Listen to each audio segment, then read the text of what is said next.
Well, the Victrola the 9th, 1920 is back together.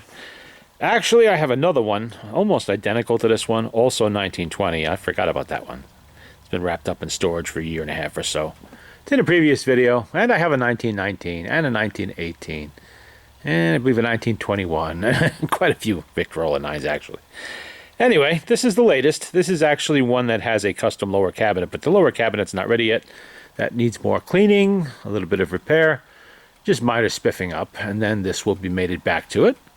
It is a very dark mahogany 9, as I showed that in the last video, and took quite a bit of cotton cleanser to suck the nasty off of the finish, and it's playing again. The motor's back together. It's reinstalled. I am currently running it with a Victrola, the Victrola number 2 reproducer. The exhibition is not yet rebuilt. I have to get on that. Didn't do it yet, but do keep a number 2 around, and a lot of these machines are upgraded with number 2s anyway.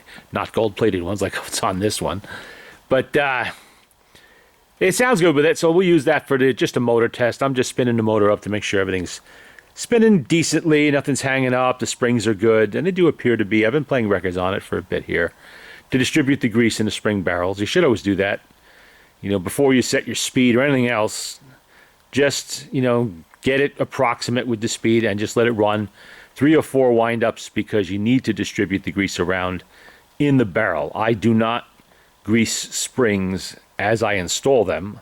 I install a dry spring in a dry barrel, and then I apply grease and a little bit of oil to them. It's just safer that way. You know, and I have the ability to grip still. I haven't gotten arthritis to the point yet where I can't grip the spring barrel and the spring at the same time, so I find it easier, less messy to deal with a spring that's dry than one that is covered with grease. Too much potential for disaster when doing it that way. But some people do like to do it that way, but more power to them. Anyway, it's back together. Everything seems pretty good. The motor is actually pretty quiet, and there's no particular faults with this machine. It's original, was 100% original, and all that heavy, thick black grease all over the motor made it pretty obvious nobody had touched this for a very, very long time. Anyway, spinning a few. This does have the auto brake, the auto stop, I'm sorry. And the dial indicator has been set, so we just do that. It spins right up. And I already have a needle on there, so let's see if I can get the needle in the groove. The record's a little wobbly, as you can see. I'm not going to bother with the lid right now.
And the auto stop is working.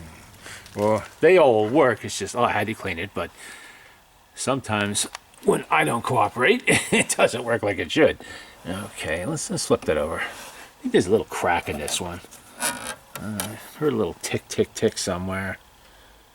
I don't see it, but oh yeah, there is a little crack in it. Oh well. What are you gonna do? And that was, what was that? There you go. Jansenet, Paul Whitman. What do you say Sunday, Mary? Okay. Where's the crack? Can't see it on that side, but it's there. We'll hear it. Let's see if the spring's got enough power to do two sides. It's kind of cold in here, but it might. First we need a needle. Okay, and this machine has all the improvements that the 9 would get.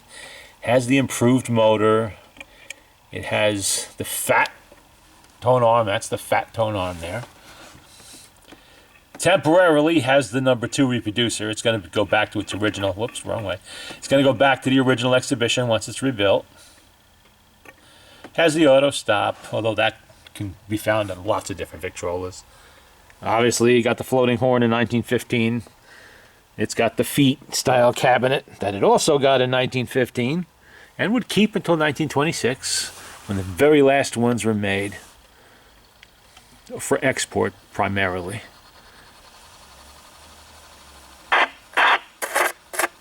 Actually, I should make sure.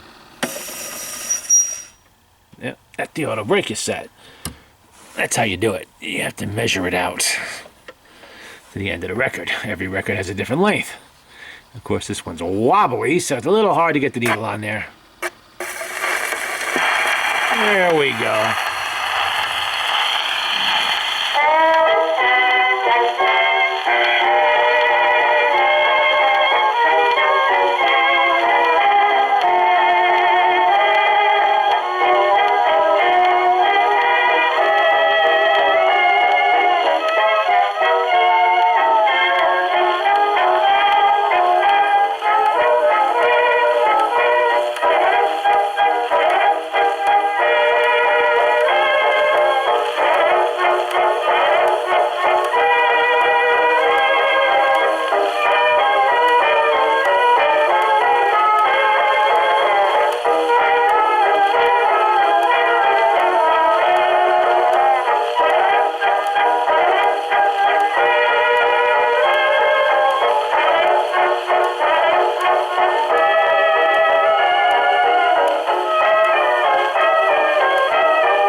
And there you go. Just a quick look at it. I'll be playing